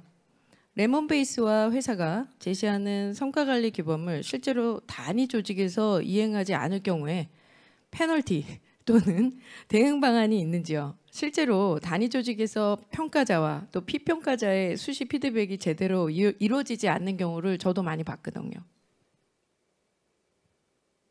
네, 우선 저의 1대1 시간에 대해서 한번 좀 말씀을 한 번 더 잠깐 드리면 제가 일상적으로 자연스럽게 일을 하면서 맞닥뜨리게 되는 제 일종의 직속 팀원들과의 1대1 미팅 시간은 저도 한 1-20시간씩 기본적으로 세팅이 되어 있는 것 같아요. 그렇지만 평소에 이야기를 할 수 없는 잘 못하게 되는 구성원들과 그만큼의 더 많은 시간을 할애해서 일주일에 말씀하신 것처럼 20-30시간씩 최근엔 좀 하고 있고요. 다시 돌아오면 이게 조직이 클수록 변화 관리라는 게 굉장히 중요하다고 생각을 합니다. 그래서 컨티뉴스하게 성과 관리를 한다는 게 사실 정답은 없다고 생각을 하고 구글이 하는 방식, 페이스북이 하는 방식, 국내에 빠르게 성장하는 어떤 조직이 하는 방식이 다 다르다고 생각을 합니다. 그래서 순차적으로 하나씩 하는 게 굉장히 중요하다고 생각을 하고 있고요. 그게 조직의 변화 관리, 구성원들이 그걸 받아들일 수 있는 측면에서 굉장히 중요하다고 생각을 하고 있습니다.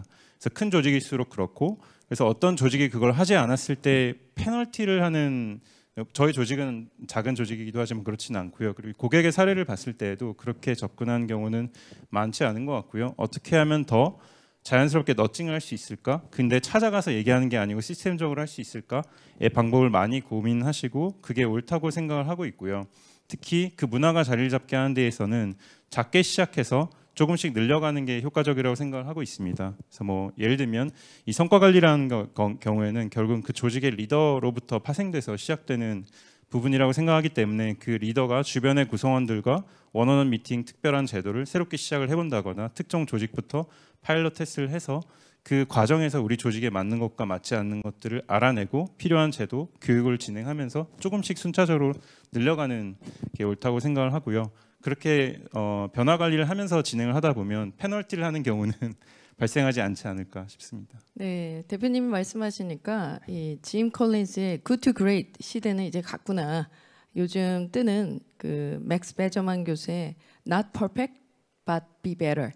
그러니까 작은 조그만한 성공을 자꾸 만들면서 꾸준히 좀 바꿔나가는 게 맞겠다라는 생각을 했습니다.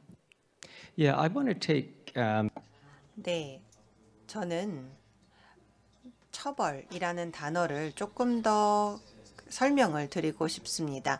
당근과 채찍은 결국 말만 위한 것이다 라는 이야기가 있습니다. 사실 누군가를 동기부여를 할 때 보상을 더 준다든지 혹은 잘 못한다고 계속해서 채찍을 가한다고 개선이 되는 것이 아닙니다. 보통은 개선이 안 되는 이유가 훈련이 잘 되지 않아서, 역량이 부족해서, 혹은 재원이 부족해서, 혹은 기대가 지나쳐서입니다. 대부분 직원의 탓이 아닌 경우가 많이 있습니다. 개별 기업 직원에게 보다 잘 맞는 자리를 찾아줘야 할 수도 있습니다. 그렇지만 처벌이 개선을 가져오지는 않습니다. 1대1 대화는 코칭에 관한 것입니다. 무엇을 더 잘할 수 있는지 발견하게 하기 위한 것입니다. 그리고 잘 못하는 것이 무엇인지를 파악해서 그것을 덜 하도록 하는 것입니다. 도움이 필요합니다 라고 이야기하는 것은 쉽지 않습니다. 그렇지만 그런 스킬이 꼭 필요합니다. 왜냐하면 내가 못하는 것을 다른 사람이 잘하고 내가 잘하는 것을 다른 사람이 못할 수가 있습니다. 이것을 같이 보완해야 합니다. 1대1 만남을 통해서 우리는 서로 보완할 수 있는 방식들을 찾아야 합니다. 그렇기 때문에 1대1 미팅이 그만큼 중요한 것입니다. 당근과 채찍 굉장히 Can I jump 중요한데요. in? 저도 한 말씀 드릴 수 있을까요? 네. 벌칙이라는 것을 이야기하다 보니까 예전에 지휘 통제 방식이 떠오릅니다. 우리는 그러한 힘의 역학관계를 뒤집을 필요가 있다고 생각합니다. 지휘 통제 대신에 확인과 신뢰로 바뀌어야 될 것 같습니다. 지휘와 통제 대신에 믿고 맡기는 방식으로 가야 하겠죠. 오늘날의 세상을 보면 정말 쉽지 않은 세상이고 HR 차원에서 그런 통제를 포기하는 것은 쉽지 않습니다. 왜냐하면 과거에는 무언가 규정을 준수하는 방식으로 인사 관리를 했기 때문입니다. 정책과 절차가 있기 때문에 문제점을 피하려고 하죠. 그래서 정책과 교육을 명확하게 준수하도록 했었습니다만 이제는 상황이 바뀌고 있습니다. 그래서 말씀해 주신 내용에 동의를 하면서도 한편으로는 얼마나 이 지휘 통제의 문화를 버리고 힘의 균형을 바꾸는가가 핵심이라고 생각합니다. 현재 새로운 트렌드를 살펴보고 또 재택근무가 늘어나는 상황에서 실제 직원이 어떤 양상으로 어떻게 일을 하고 있는지 볼 수가 없기 때문에 신뢰하고 믿고 가야 합니다. 그래서 OKR을 사용을 하든지 지속적 성과 관리를 하든지 이런 방식을 통해서 어떤 수준의 통제 또는 관리는 돼야 되겠지만 이것이 지휘 통제는 아닌 것입니다. 굉장히 중요한 문제인 것 같습니다. 한국에서 눈앞에 보여야 리더는 마음이 편할 텐데요. 당근과 채찍도 사실 필요한데 말입니다. 이 문화적인 괴리가 살짝 느껴지는데 사실 좋은 얘기에서도 안 듣는 사람한테는 때려서도 안 듣겠죠. 예, 그렇기 때문에 사실 이 문제가 좀 있는데 그 청중께서 또 질문을 하셨습니다. 외국 스피커분들께 제가 영어로 질문을 하도록 돼 있어서 여러분들께서는 그 번역기를 좀 껴주시고요. I have a question to Klaus. 클라우스 박사님께 질문을 드립니다. Skilling. 리스킬링, 재교육에 대해서 말씀을 해주셨고 그리고 직원들의 재교육이 중요하다고 말씀해 주셨습니다. 그리고 지휘 통제 사이에 균형이 필요하다고 말씀해 주셨는데 어떤 툴을 추천해 주실 수 있을까요? 네, 제가 추천을 하는 거라기보다 브랜 러셀 선생님께서 이 지휘와 통제에 대해서 많이 연구를 하셨는데요. 둘 중에 하나 쪽으로 가야 된다는 것은 아니고 결과가 더 중요하고 또 관계가 더 중요하기 때문에 결국 신뢰하고 검증을 하는 방식으로 가야 한다라고 얘기를 합니다. 그런데 만약에 우리가 직원들 간의 관계가 그런 중요한 조직이라면 결국은 믿어야 된다라는 것인데요. 결국 어느 정도 컨트롤을 할 것인가는 균형을 잘 맞춰야 되는 부분입니다. 물론 그렇다고 인사 전략 또는 인사 관리에서 모든 규칙을 다 버려야 된다는 뜻은 아닙니다. 왜냐하면 인사 관련, 노동 관련 여러 규제와 법을 우리가 준수해야 되기 때문에 명확한 관리는 필요합니다만 그럼에도 불구하고 어느 정도의 균형을 맞춰야 하는 것이죠. 이와 관련해서 많은 기업들이 채택한 행동 과학 원칙이 있습니다. 우리는 조직의 결과도 중요하지만 조직 내의 구성원들의 관계도 중요하다는 점을 기억해야 합니다. OKR이라던가 지속적인 성과 관리 툴 등을 이용을 하면 이런 균형을 맞출 수 있다고 생각합니다. 감사합니다. I do have another question. 네, 브래드님께도 질문이 있습니다. 네, 감사하다라는 말씀을 해주신 분이 계십니다. OKR에 대해서 이해를 할 수 있었고 아주 훌륭한 툴이라고 생각을 한다고 말씀을 해주셨습니다. 그럼에도 불구하고 아주 어렵다라는 말씀을 해주셨는데요. 이 OKR이라는 툴을 어떻게 간단하게 적용할 수 있을지에 대한 질문을 해주셨습니다. 예를 들어서 제조업이라면 이미 안전을 위해서 또 품질 관리를 위해서 이미 진행 중인 프로세스들이 있을 것 같습니다. 사실 지금 말씀해 주신 것은 앞서도 이야기가 나온 것과 같이 연결이 될 수가 있는데요. 우리는 사람들에게 가이드라인을 주어야 하지만 지시를 해서는 안 됩니다. OKR은 운전과 같습니다. 차를 한번 생각해 보십시오. 우리가 같은 대시보드를 갖고 있습니다. 그렇지만 다 똑같이 운전하는 것은 아닙니다. 운전이라는 것은 기술적인 것이 20%이고 사회적인 것이 80%라고 합니다. 기술적인 것은 대시보드를 보는 방법, 표지판을 보는 방법, 차선을 보는 방식입니다. 운전을 배울 때 이것은 쉽게 이틀이면 배웁니다. 그런데 어려운 것은 바로 운전을 하면서 어떤 행동을 해야 하는지를 배우는 것입니다. 이것은 몇 주씩 배워야 가능합니다. 리더로서, 매니저로서 역할이 같습니다. 테크니컬한 것은 20%, 사회적인 것이 80%입니다. 리더로서의 대시보드 같은 것은 OKR이 제공하는 숫자입니다. 그런데 권 대표님께서 말씀해 주신 것이 바로 사회적인 측면인 것이죠. 이 대시보드를 어떻게 이용을 해서 제대로 된 대화를 나눌까라는 것입니다. 그 누구도 출근하면서 오늘은 못해야지라고 생각하는 사람은 없습니다. 사람들은 목적을 위해서 늘 열심히 일하고 싶어 하지만 이것을 달성하기 위해서는 코칭과 지원이 필요합니다. 그래서 OKR을 통해서 우리가 이러이러한 것들을 기대한다라고 개인에게, 팀에게, 부서에게 명확하게 제시를 하고 코칭을 통해서 그 목표를 달성하는 데 도와야 합니다. 전략을 행동으로 바꾼다라는 것이 우리가 해야 하는 일인 것이죠. 네, 같은 것을 반복하면서 같은 결과가 나오기를 바라는 것이 바로 정신질환의 정의라고 하지 않습니까? 그래서 우리의 스타일을 통해서 더 사람들에게 어떻게 하면 도울 수 있지를 늘 생각해 봐야 합니다. 그래서 목표를 설정을 하고 이러한 결과가 필요하다라고 이야기를 하고 그 다음에 클라우스 박사님께서 말씀해 주신 것처럼 그 사람들만의 역량을 이용을 해서 달성해 보도록 하고 그것이 안 되면 코칭을 제공한다라는 것입니다.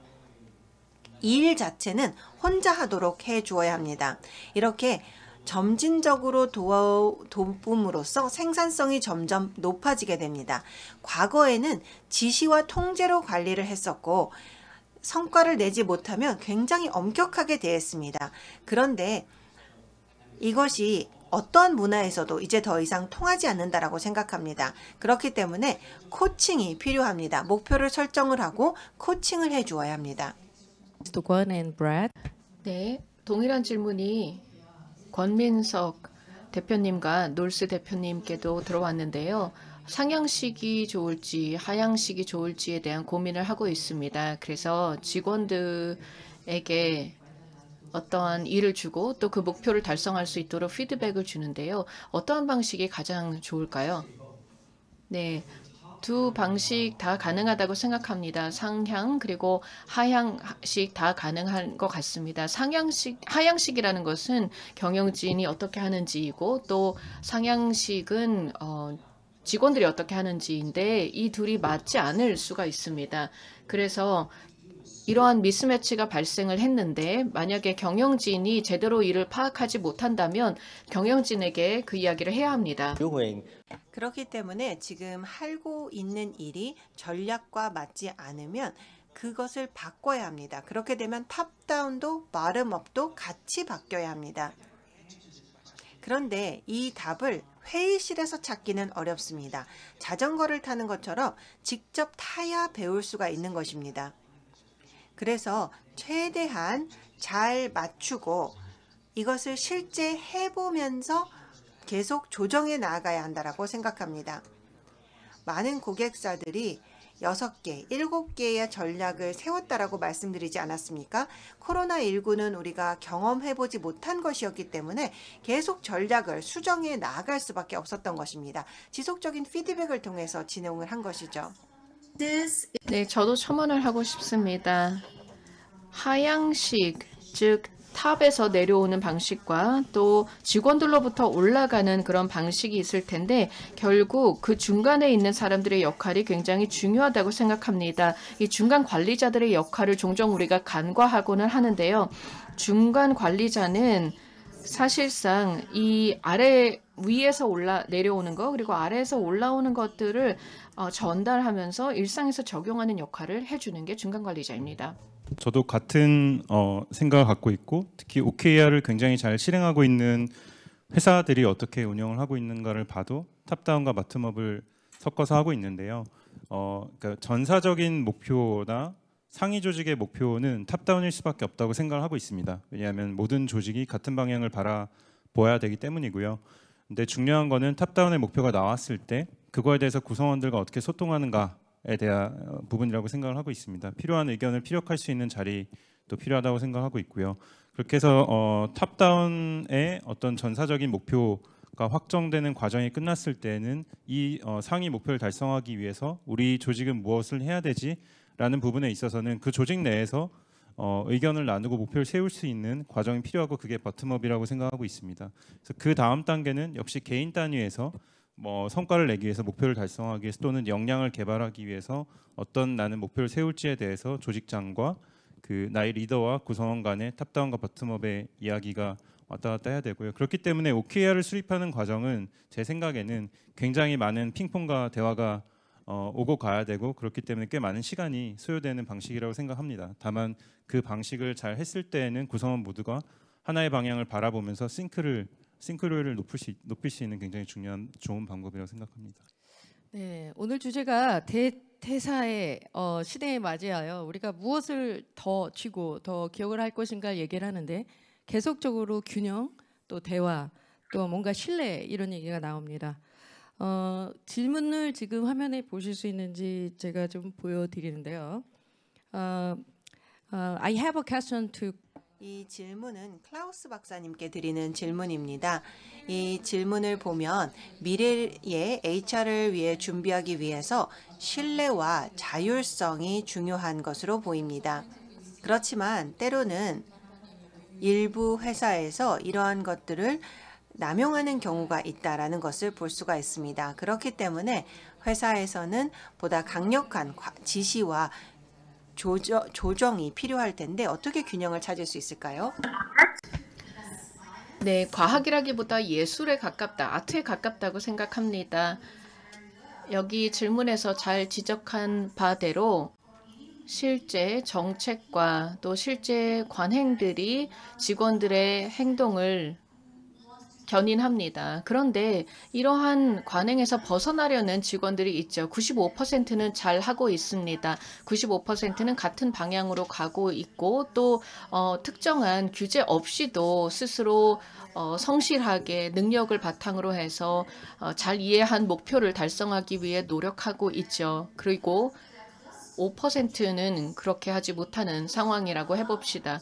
그렇게 된다면 조직에 자신의 최선을 다하기 어려운 상황이 이 5%에 발생할 수가 있습니다.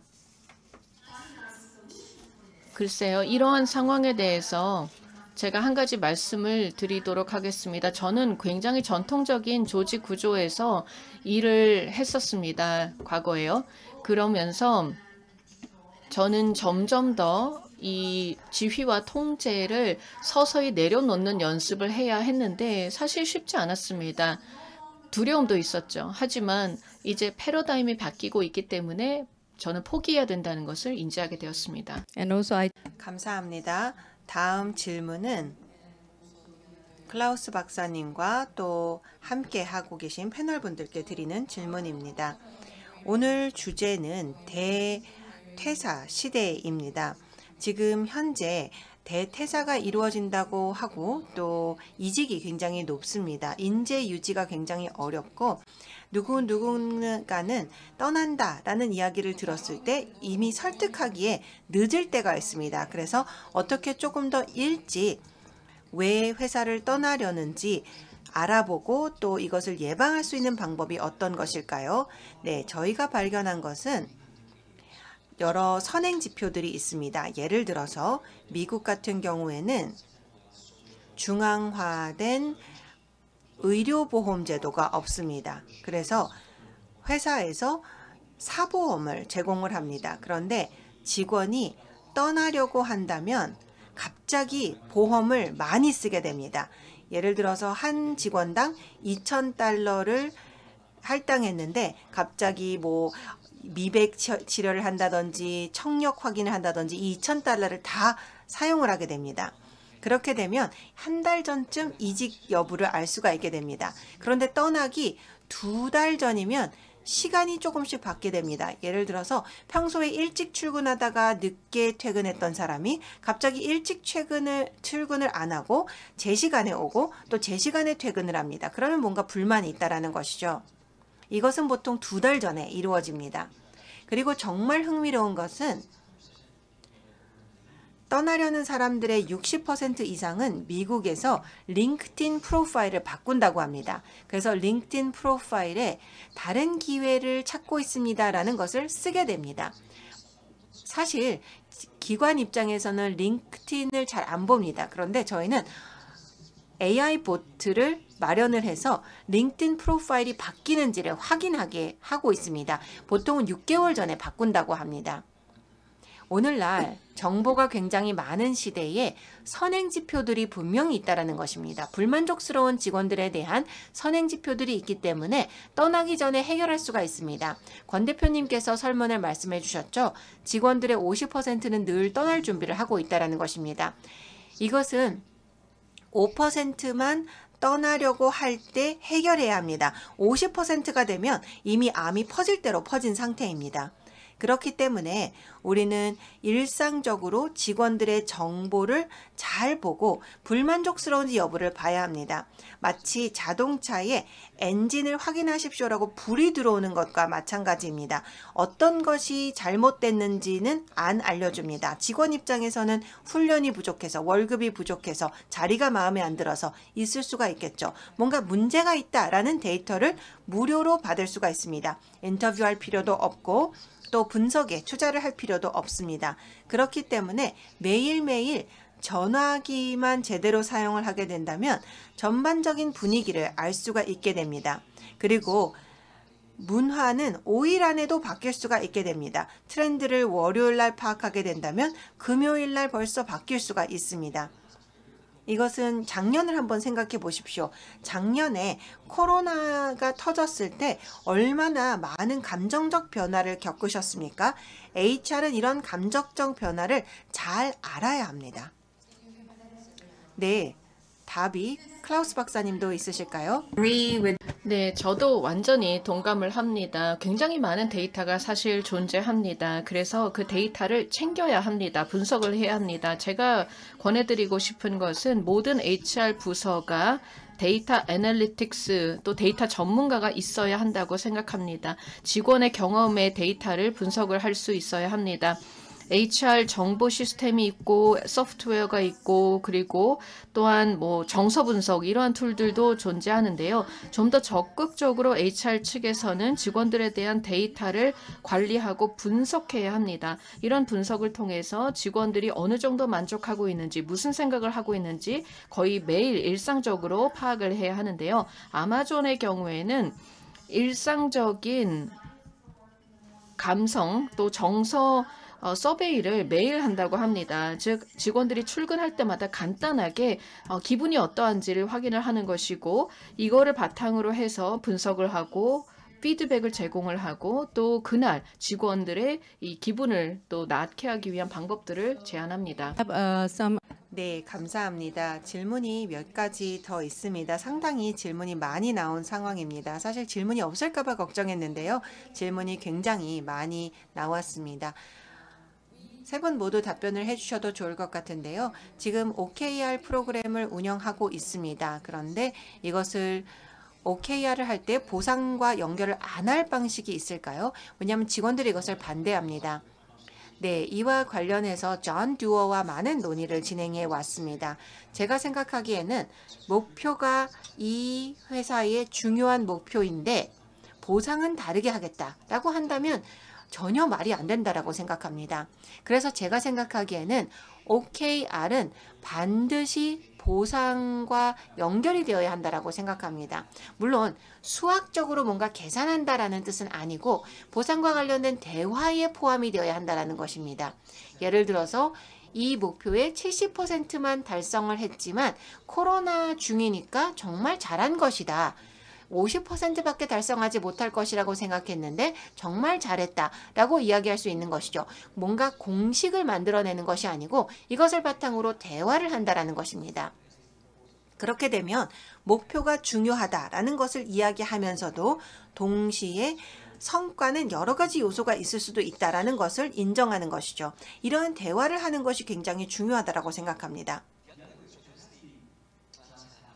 네, 이것이 바로 긍정적인 측면이고 부정적인 측면을 생각을 해보면 OKR을 포함하지 않을 이유가 있다면 직원들이 가짜 숫자를 만들어내서 성과가 더 높게 부풀릴 수도 있다라는 생각이 들면 포함을 할 수가 없겠죠.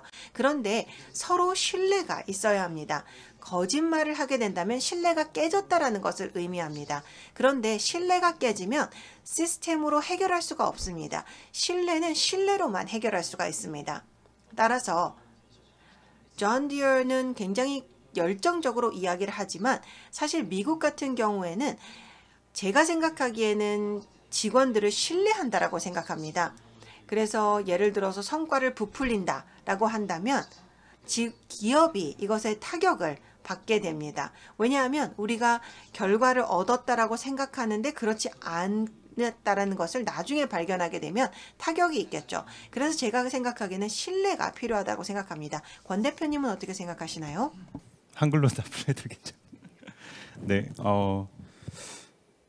그러니까 OKR을 회사에 도입하고 OKR 기반으로 목표를 관리하겠다라고 하면 사실 이상적으로는 그 목표 관리와 평가와 보상이 다 분리되는 게 맞다라고 생각을 하고 그게 글로벌한 기업들 미국에서 이미 트렌드로 자리 잡아가고 있는 것으로 알고 있습니다. 이제 그 이유는 말씀하신 것처럼 OKR이라는 거의 목적 자체가 달성하기 힘든 그러니까 달성 가능성이 70% 50% 정도밖에 되지 않는 높은 목표를 설정을 하고 그걸 향해서 과감하게 도전해보자. 그러니까 실패해도 괜찮아라는 철학을 깔고 있기 때문에 그 달성률을 가지고 점수화시켜서 평가 등급을 매기고 그거에 따라서 보상을 매기는 식으로 평가 보상 제도가 작동이 되면 OKR은 잘 될 수 없다라고 생각을 하고 있습니다. 실제로 OKR을 잘 하고 있는 많은 한국의 기업들의 사례도 그렇게 분리시키는 방식으로 많이 가고 있고요. 근데 그럼 평가 보상은 어떻게 해야 되는가? 모두에게 똑같은 평가 보상을 할 수는 없지 않나라는 당연한 중요한 문제가 있는데 그래서 목표를 얼마나 달성했는가라는 그 업적은 하나의 팩터로서 그 적용을 하는 게 현실적이고 그렇게 할 수밖에 없다고 생각하고 있습니다. 그래서 전체적인 팀의 퍼포먼스와 회사의 퍼포먼스, 팀의 퍼포먼스, 개인의 퍼포먼스를 밸런스 있게 보고 업적뿐만이 아니고 역량에 대해서도 평가를 하고 동료의 그 피드백도 반영을 하는 식으로 네, 퍼포먼스 평가를 하고 보상은 또 그 외에도 여러 가지 요소들 인센티브나 뭐 스톡옵션 이런 것들도 있기 때문에 또 다른 관점에서 다른 주기를 다 분리해서 하는 게 OKR을 잘 실행하기 위해서는 반드시 필요하지 않나라고 생각합니다. 네, 오늘 이렇게 너무나도 다양한 질문이 있는데 주어진 시간은 이렇게 1시간이라 너무나도 아쉽습니다. 1시간만 좀 연장해 주시면 안 될까요? 이 많은 질문을 제가 어떻게 커버를 하라고. 네, 오늘 대퇴사 시대 정말 우리 HR들은 어떤 일을 해야 할까요? 우선 HR들은 할 일이 너무 많을 것 같습니다. HR뿐만이 아니라 최고 경영진이 잊지 말아야 할 거는 앞으로의 HR은 휴먼 리소스가 아니라 휴먼 리스펙인 것 같습니다. 오늘 세 분께서 말씀해 주신 내용을 우리가 들어보면 무엇을 느끼고 무엇을 생각하는지 먼저 그 시그널을 캐치하는 리더 그리고 HR이 되는 게 중요하다라고 생각합니다. 오늘 정말 녹록치 않은 이 1시간 동안 진짜 세 분의 과장을 모시고 이렇게 시간을 나누게 돼서 정말 기뻤습니다. 모두 다 감사드립니다. 수고 많으셨습니다. 네, 고맙습니다. 좌장으로 수고해 주신 대표님께도 여러분 박수 부탁드리겠습니다. 고맙습니다. 네, 고맙습니다. 제 마음 같아서는 10시간도 드리고 싶지만 저희가 원활한 진행을 위해서 이렇게 아쉽게 또 인사를 드리게 됐습니다. 사실 이 변화의 소용돌이 속에서 우리 삶의 우선순위 그리고 일에 대한 가치가 완전히 바뀌어가고 있는데요. 이 변화의 흐름은 지금까지 경험하지 못했던 새로운 가치관이나 트렌드를 또 이끌고 있죠. 그 과정에서 또 경험을 하셨던 많은 시행착오들도 고민의 결과들 함께 사례로 또 공유를 해주셨습니다. 조직 문화의 균형을 맞춰가는 과정에서 조직의 리더 그리고 구성원 모두가 함께 노력하는 과정이 무엇보다 중요하지 않나 하는 생각도 듭니다. 고맙습니다. 자, 이렇게 유익한 시간 만들어 주셨는데요. 저희는 잠시 열기를 식혀가도록 하겠습니다. 잠시 휴식 후에 A-5 세션 근무 패러다임의 대변혁으로 다시 인사드리겠습니다. 다음 세션은 11시에 시작하겠습니다.